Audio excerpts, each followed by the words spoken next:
Kyle, it's way past your bedtime. Dude, it's too noisy. I can't sleep. Do I at least get a bedtime story? Fine.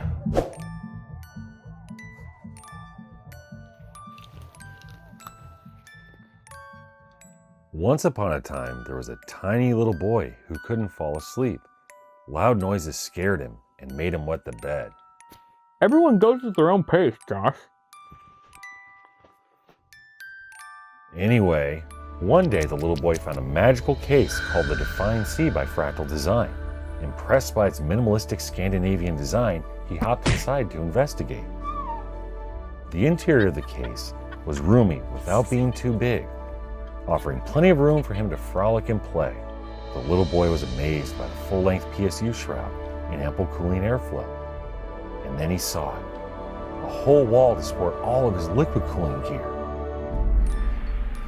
The best part was a large side panel window, so he didn't have to be afraid of the dark. The little boy built happily ever after. The case of your dreams is finally here. Click the link in the description to learn more about the Defined Sea from Fractal Design.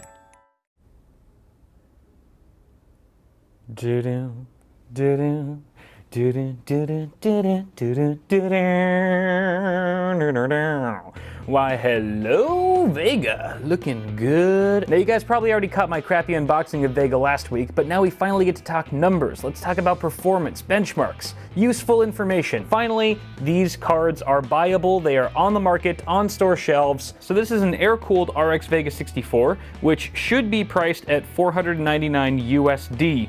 At the time of launch. If it's not, then I'm sorry, AMD has lied to you. And of course, once the add-in board partner variants come out, that'll likely increase the price as well. But for now, for the sake of specs on paper, this is $500. This is a $500 card, and it's going to be competing against the GTX 1080 because right now on Amazon, the cheapest 1080 that I found, $530, about $30 more than the RX Vega 64 air-cooled model, assuming that it is in fact $500 at the time of launch. So we're going to be comparing these two cards today. They're sort of, arch nemesis, if you will. And then we've also got this card. This is the RX Vega 56, a slightly cut down version of the Vega 64. They're both using the same Vega 10 GPU. It still has 8 gigs of HBM2 and that sort of thing, but it does have a slower clock speed and fewer streaming processors and that sort of thing. I've already talked about all the specs between these two cards on previous videos, so you can go ahead and check that out if you're curious. And at the price point of $399, $100 cheaper than Vega 64, the RX Vega 56 competes directly with NVIDIA's GeForce GTX 1070. So we're going to be pitting these two cards against each other as well. So it's kind of a dual. Haha! That works perfectly. I'm so proud of myself for making that up. Pads on the back, bro. Pads on the back. Now, fun fact, AMD did release a sort of beta driver to the press that would allow us to manually overclock Vega, but I received that way after I had already benchmarked these cards, and thus I did not have time to overclock them manually for this video. However, there is a turbo mode that I enabled within Wattman, the Radeon software, so that we actually do get sort of a boost here. And I was actually seeing clock speeds up to 1630 megahertz for Vega 64, and I think high 1500s thereabouts for 56. So while I didn't manually overclock and tweak things myself, there was that turbo mode enabled for all of today's tests. For the GeForce cards, I gave each of them a 150 megahertz core clock offset and 300 megahertz memory clock offset. That basically took them over 2 gigahertz with the core clock speed during our tests. So everything's running more or less overclocked in their own fun way, and it should be a pretty fair fight. Overall, we're testing 1080p, 1440p, and 4K. So 3 resolutions, very common resolutions, no ultra-wide resolutions for today. But yeah, let's take a look at the test bed that we're using actually. It's pretty swanky. This is the same one that I used for Threadripper recently, at least on the Intel side, what Threadripper was competing against. It's the MSI X299 Gaming Pro Carbon, a lovely motherboard, plenty of faux carbon accents and things like that. A 32 gig kit of G.Skill Trident Z RGB running at 3200 speed, and I should talk about the processor really quick. That's a 7900X Core i9 from Intel, overclocked to 4.5 gigahertz on all 10 of its beautiful cores. We've also got that cooled by a Corsair H110i liquid cooler. 280 millimeter AIO. Other things to note here, we are using an ADATA SX900 512 gig SSD. No M.2, nothing fancy, just a plain old SATA drive, and yeah, that's pretty much it. So guys, I know this isn't the most professional video I've ever done, but I wanted to keep it really simple because, again, I'm super busy with other things like this amazing studio that I should show you guys really quickly. Hey, look at this cabinet. This is the best cabinet in the world. This is the best investment I ever made. It's 4 feet wide and much taller than I am, but there's just so much room for activities in here. I absolutely love it. Got all my camera gear over here, just a bunch of crap that used to be like just exploded all over my old room. That's now neatly organized with you know, the label maker and stuff. All the custom water cooled, or some of the custom water cooled stuff is in here. There's 2 more rooms, guys. There's 2 more rooms to this office that I have not shown you yet, so stay tuned for that. I'll be showing that in a different video. It'll be a more comprehensive tour than this. Pretty sparse right now. This is just enough to be functional. There's no flare added yet. I'm gonna do an ultimate gaming desk setup on this wall, which is gonna be the new background of all my videos, and there's gonna be stuff on the walls. There'll be a nice big like up and down desk, hopefully, right here for specifically just for doing builds on. Kind of got a shelf here. I'll put some more tools and easy access things there. This is where all the camera equipment goes, tripods, lights. We're gonna get a new lighting set. Everything's gonna be super cool. So this is basically the workshop room. And then the room that's sharing this wall, that's on the other side of this wall, is sort of the office space. And there's one small dinky room that's all storage. So we're gonna take a look at those later on, but I have gotten way off track. I just felt like I needed to update you guys really quickly because you guys have been asking so much about, when are we gonna see the new studio, Kyle? I thought we were friends, bro. Dude, it's been weeks. I haven't been able to sleep at night. Show me the studio or die. So now you've seen it, or at least part of it. All right, that digression was Jay approved. But seriously, getting back on topic here, let's run some benchmarks here. I'm using the latest drivers, by the way. Obviously the press drivers that AMD provided for the Vega cards, and then the latest driver, not the beta that's out right now, but the one just before that. Let's just go ahead and check which one it is because I don't remember it off the top of my head. Version 384.94. Without further ado, guys, here are your benchmarks for the GTX 1070, 1080, RX Vega 56, and 64. Go!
All right, guys, so let's break this down in numbers we can understand. Here's a look at the total number of frames rendered across all of our games and resolutions between the 4 cards, along with our frames per dollar in green at the right there, just so we can get an idea of what kind of value these cards are offering. On the bottom half of the chart, we see that the GTX 1070 performance-wise was actually about 4% faster than the Vega 56, which is kind of a bummer. However, if you look at the dollar amount, the cheapest GTX 1070 I could find on Amazon at the time of filming was $450 $250 or about 12.5% more expensive than what a Vega 56 reference model will retail for at launch. Again, that's assuming that it is going to retail for $400 and not some, inflated launch price. But if that is the case, then we're seeing a much better value with Vega at 3.24 FPD, Vega 56 to be exact, over the 3.0 FPD offered by the GTX 1070. Now, even if you're chasing the most performance at this price point, you still might want to consider Vega 56 simply if you're in the market for an adaptive refresh rate display, as FreeSync panels right now are much cheaper than their G-Sync equivalents. So at the end of the day, you could still be getting just about the same performance, just a little bit less than the GTX 1070, but also walk out of the store with more money in your pocket if you happen to be purchasing a monitor as well. If a gaming display is not a consideration and you're just zeroing in on the GPUs themselves, I really can't recommend one or the other. I feel like, the price and performance, the additional price and performance that you get with the GTX 1070, it pretty much scales evenly over Vega 56. So it's really up to you. If you want to spend that additional, couple, 30, 40, 50 bucks to get that 4% more performance, that's a totally valid choice. However, if you want to save a little bit more for slightly less performance, Vega 56 offers a phenomenal value at this price. Now, taking a look at Vega 64 and the GTX 1080, they actually have a completely different relationship than the 1070 and Vega 56. For starters, the GTX 1080 completely annihilates the Vega 64 in performance. We're seeing about an 18% increase in average frame rates overall in the 6 games we tested, which is a pretty crushing victory for NVIDIA here at this price point of $500 plus. We're also seeing a better value overall with the GTX 1080, giving us 3.1 frames per dollar, whereas Vega 64 was the only card that we tested today that did not break the 3 FPD barrier, which is kind of disappointing. You'll also notice that while Vega 64 is 25% more expensive than Vega 56, it's only about 9% faster, which means it's kind of being cannibalized by its own cut down kin, and that's obviously not going to be very appealing for people, even if they have the $500 to shake at their GPU. From what I'm seeing here, Vega 64 is a pretty tough sell at this point, whereas Vega 56 is a solid buy at its $400 price. You know what's really interesting? That everyone, including myself, was super excited about Vega 64. That's all we could friggin' talk about for the last few months. And then it turns out that the unsung hero of this story is actually Vega 56. It's got the right price and performance. The price and performance are just where they need to be in order to stay competitive with the GTX 1070. The Vega 56 card is not quite as competitive with the GTX 1080 as I initially thought it was. But Vega 56 is a great buy, and I've been recommending the GTX 1070 to people for so long. It's nice to actually have another alternative to recommend folks who are looking for a graphics card in that price range. Overall, very solid card from AMD, Vega 64. Try harder, and that's pretty much all I have to say for now, guys. Go ahead and let me know what you guys think about Vega in the comments below. I'm very curious to hear your thoughts as always, and toss me a like on the video if you enjoyed it. You can also check out Bitwit Ultra, my ad-free early access channel, for $1.50 a month. The first 2 weeks are completely free, no risk involved, and you can back out any friggin' time. As always, I'm Kyle with Bitwit. Thank you guys so much for watching. Stay tuned for more tech stuff coming at you really soon, and I will see y'all in the next video. Oh my god, look at the view. Oh my god, look at it. It's so beautiful. Oh, I can't take it.